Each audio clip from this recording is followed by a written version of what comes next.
Hello everyone, this is day 15 of converting 15,000 to 50,000 through stock trading challenge। और अभी basic step पे हैं हम, जहाँ पे अभी हमें सारे रूल्स डिफाइन करने हैं, साथ ही साथ अपनी स्ट्रेटजी फाइनलाइज करनी है और कैसे हम स्टॉक्स को फाइंड आउट करेंगे, मतलब कि अपने पैरामीटर सेट करने हैं। तो बेसिकली अभी आज जो मैंने ट्रेड लिया था उसमें भी ऐसा लगा है, बाकी इतना डेटा कलेक्ट हो चुका है 1 मंथ में, और मंथ एंड होने वाला ये लास्ट वीक है। इसके बाद हम सारी चीज़ें फाइनलाइज करेंगे। भले ही यहाँ पे अभी लॉस प्रॉफिट है, मतलब कि लॉस ज़्यादा है, बट इसको फाइनलाइज कर लेंगे ताकि नेक्स्ट मंथ हमारे पास एक पर्टिकुलर स्टेप्स हों कि सबसे पहले हमें क्या चेक करना है, फिर उसके बाद क्या चेक करना है, कैसे स्टॉक्स फाइंड करने हैं, कौन से स्टॉक्स लेने हैं, कितनी टाइप की एंट्री हैं, मतलब कि एक एंट्री लेनी है, 2 एंट्री लेनी है, मैक्सिमम कितने एसएल रखने हैं। ये सारी चीज़ें हम फाइनलाइज करेंगे at the end of the month. ठीक है, तो और यही सारी डेटा पॉइंट्स हमें हेल्प करेंगी कि क्या क्या चीज़ें और क्या क्या स्टेप्स हम फाइनलाइज करेंगे। ठीक है, और जैसे कि आपको पता है हीट मैप अभी मैंने रिसेंटली ऐड किया था एक चीज़ इसमें, क्योंकि मैं बहुत टाइम से कर नहीं रहा था। ठीक है, तो ये एक चीज़ ऐड की थी जिसको लेकर थोड़ा सा डेटा पॉइंट कम रहेगा, लेकिन वो धीरे धीरे हम नेक्स्ट मंथ एडजस्ट कर लेंगे। ठीक है, तो बेसिकली आज जो लिया था, आज भी एक एसएल हुआ है। पिछले कई टाइम से एसएल ही लग रहा है। बहुत टाइम ऐसा भी था कि मेरा सेटअप नहीं बन रहा था, फिर भी मैंने ट्रेड लिया, इसलिए हाफ क्वांटिटी से ट्रेड किए हैं मैंने। But now the thing is कि यहाँ पे 1:1 भी ट्रेड चल गया था। ठीक है, उसके बाद भी अराउंड उसके बाद एसएल चला गया। बट हाँ, ये सारे स्टॉक्स मैंने आज फाइंड आउट किए थे, जिसमें से ये सारे निकल के आए थे स्टॉक्स जो कि अपसाइड में मैं रखता हूँ। ठीक है, इसमें से बहुत से स्टॉक्स ने अच्छा खासा मोमेंटम दिया।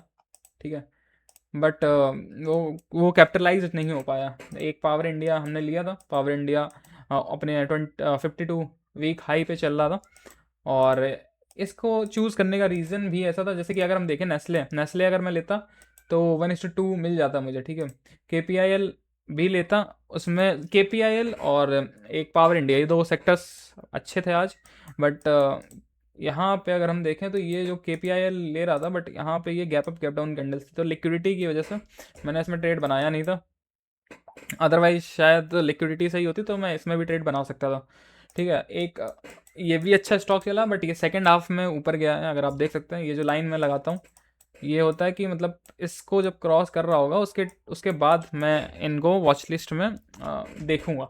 ठीक है, ये लाइन का मतलब ये है। और पहली लाइन ये थी जहाँ से निकला था, ये कल की थी, कल अच्छा खासा मोमेंटम देके फिर ये स्टॉक ऊपर गया, बट ये भी कैप्चर नहीं हो पाया। सेकंड हाफ में मूव आया, ये फर्स्ट हाफ में कैंडल ही बड़ी बनी थी, इसको भी कैप्चर नहीं किया। वोल्टास भी अच्छा खासा कुछ प्राइजेक्शन बना नहीं था। और ये आईटी सेक्टर का स्टॉक, ये भी आज अच्छा नहीं चला, इसका तो सेक्टर ही डाउन था। अब इसमें से मैंने इसको चूज़ क्यों किया था, ठीक है जी, सॉरी, पावर इंडिया को चूज़ क्यों किया था, अब इसके पीछे का रीज़न था कि इसमें अगर हम चलेंगे हीट मैप पे, तो हीट मैप के थ्रू मैं आजकल चूज़ कर रहा हूँ। ठीक है, क्योंकि मुझे ये चीज़ समझ आ रही थी कि स्टॉक्स 500 है, तो बहुत हार्ड हो जाता है कि 500 स्टॉक्स को ध्यान रखना, और वो भी जब मोमेंटम वेरी फास्ट चल रहा हो, क्योंकि बहुत में अलर्ट्स भी हिट होंगे, तब भी तुम जल्दी जल्दी नहीं देख सकते।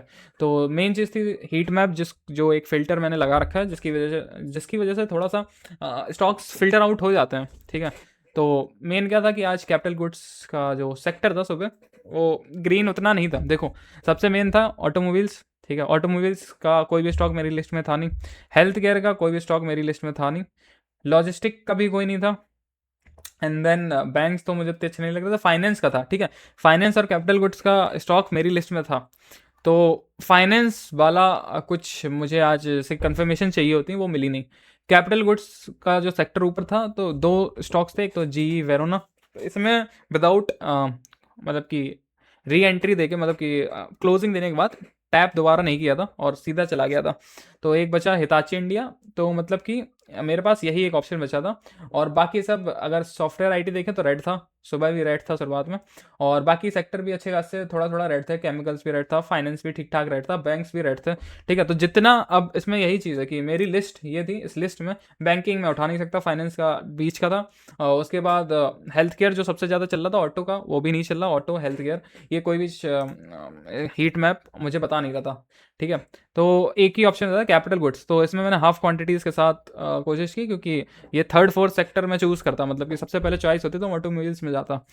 बट ठीक है, और एक चीज़ और मैं नया ट्राई करने की कोशिश करूँगा कि जो सेक्टर फर्स्ट नंबर पे कोशिश करूँगा इनके स्टॉक्स अगर मैं बहुत जल्दी चेक कर सकूँ, जैसे ऑटोमोबाइल्स। बात ये है कि निफ्टी 50 में अगर मैं चेक करूँ या एफएनओ स्टॉक्स में चेक करूँ, तो ऑटोमोबाइल्स बहुत जल्दी चेक हो सकता है, क्योंकि उसकी एक पर्टिकुलर लिस्ट बनी रहती है। बट निफ्टी 500 में ऐसा रहता है कि 500 स्टॉक्स बहुत बहुत ज़्यादा हो जाते हैं। मतलब बात समझ में आ रही हुई, 500 स्टॉक्स से फिल्टर आउट करना ही बहुत बड़ी चीज़ है। मतलब कि यहाँ पे ट्रेडिंग तो तब आती है जब आप टेक्निकल्स वगैरह देखो, कैसे टेक्निकल्स बन रहे हैं, कब सेटअप बना, कब एंट्री लेनी।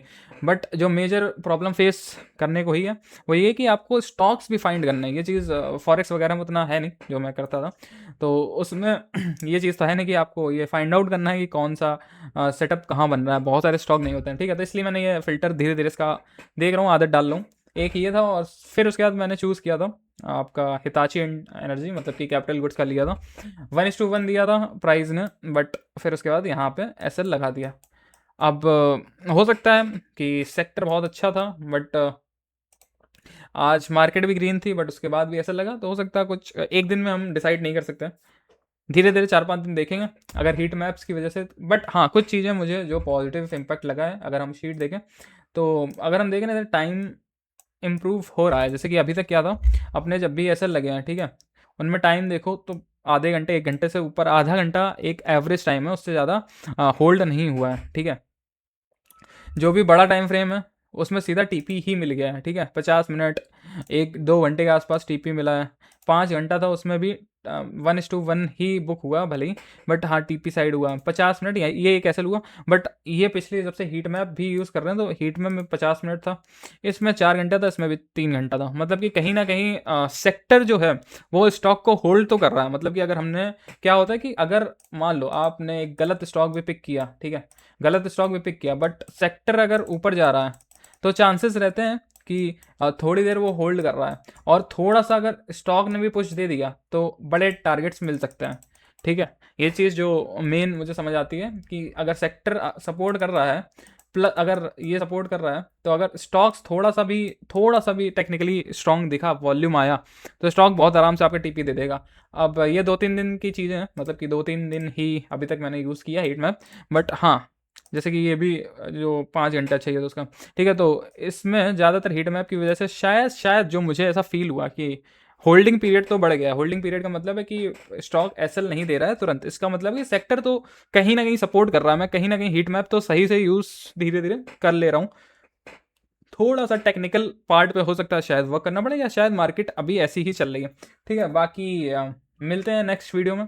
और इसमें कुछ भी आपको समझ ना आ रहा हो, या फिर आपको अभी शायद समझ नहीं आ रहा होगा कि इस डेटा की वैल्यू क्या है, तो at the end of the month आप एक बार वीडियो देखना, उसमें चीज़ें मैं समझाऊंगा क्या क्या, कैसे कैसे इस डेटा को यूज़ करके हम स्ट्रेटजी बिल्ड करेंगे, ठीक है। बाकी मिलते हैं नेक्स्ट वीडियो में, तब तक के लिए गुड बाय।